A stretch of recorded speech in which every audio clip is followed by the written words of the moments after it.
to a anthology, whichever you like to call it, that we're just launching, or we've just announced, and we're taking applications for. So there hopefully will be a link below for you to be able to go into that application, and I'll tell you my story. And I've got so many stories, so I'm going to tell one every day until we fill this book, and then I want to hear yours.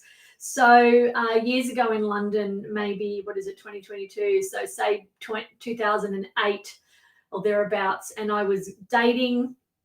I actually did a dating like ad or a listing on Gumtree, which, believe it or not, was the place to get dates back then. I think eHarmony and those sort of things existed, but there weren't all the dating apps and all the places you could go now. And Gumtree was where it was at in London. There's like a singles section.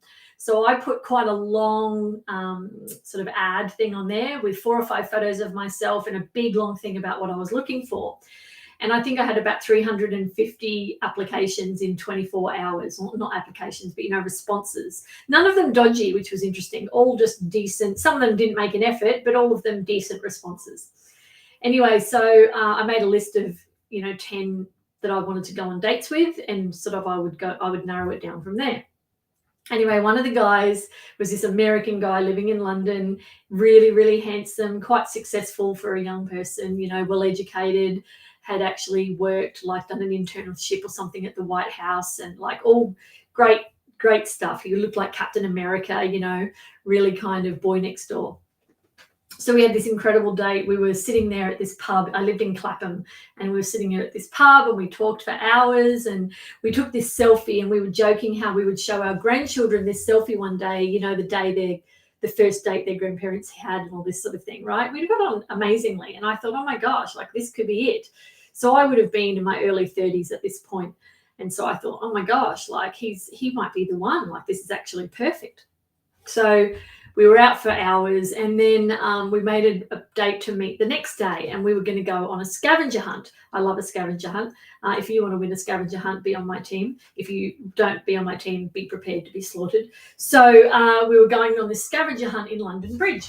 So we met at Clapham Common Station the next day at the top of the tube station, and then we walked down, and Clapham Common has stairs as opposed to like an escalator. And we met at the top, said hello. As we walked down the stairs, he dragged his hand along the rail.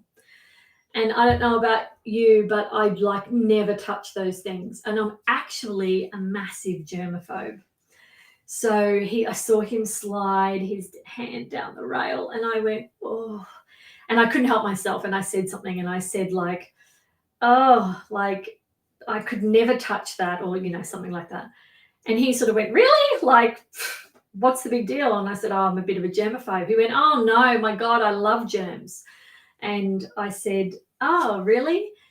And he's proceeded to talk about how he believes in building immunity through germs. And look, of course, germs do help us build immunity, right? But I feel like there's a limit. This is a handrail that like hundreds of thousands of people would have touched, and is probably never got cleaned. In the days of COVID, I think that changed things a bit, but back in the day, nothing ever got cleaned, and it's so filthy. And I actually have this real phobia about dirty hands touching me, particularly touching my face, right? And if you were on a date with someone and you had been a couple of dates in and they wanted to kiss you, like the idea of someone like touching my face with dirty hands, it actually I can't allow it.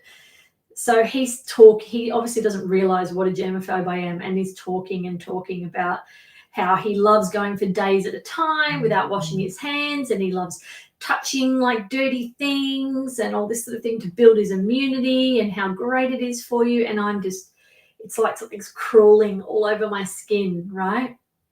And we get onto the tube, and he doesn't stop. And on the tube, he keeps talking about it. And, on the tube, you hold on to the pole, and there's the things you hold on to, like the little grip things up there on some of the tubes, or else there's a long pole, depending on how old the tube is. We get onto the tube, and he holds onto that pole, equally dirty. And he keeps talking about this germ thing. And he thinks he's on a roll. He thinks he's hilarious telling me this big, long story about germs. And other people on the tube are looking at him and like moving away from him, probably because people on the tube don't like people talking, and a lot of Brits don't like Americans, but they're like looking at him, and he says, oh yeah, like I don't wash my hands after the toilet, and some days I go days at a time without washing my hands. And I'm feeling ill at this point, thinking, how do I get out of this date? You know, this Captain America gone very, very wrong. And then we arrived in London Bridge, which is where the scavenger hunt was, but we were early and we'd planned to have lunch. So we went to this pub and he ordered chips for us to share. And while we were thinking about what meal we wanted to have, and we got a couple of drinks. And before, like when the chips came out and the waiter put them on the table, I'd said to, can't even remember his name now, I'd said to this guy, oh, I'll mind our seats while you go and wash your hands. Like, you go first and then I'll go, you know? And he went, oh, no, I'm good. And he reaches into the chip bowl like this and pulls out like a bunch of chips and starts eating. And I'm looking at this chip bowl thinking, I cannot eat those chips and I cannot go on this date.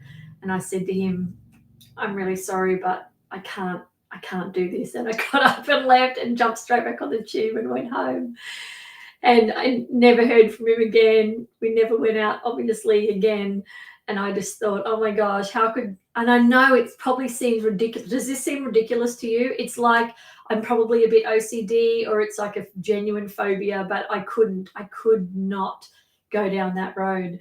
So I want to hear tell me below if you think I'm a little bit nuts, but also tell me below a funny dating story of yours.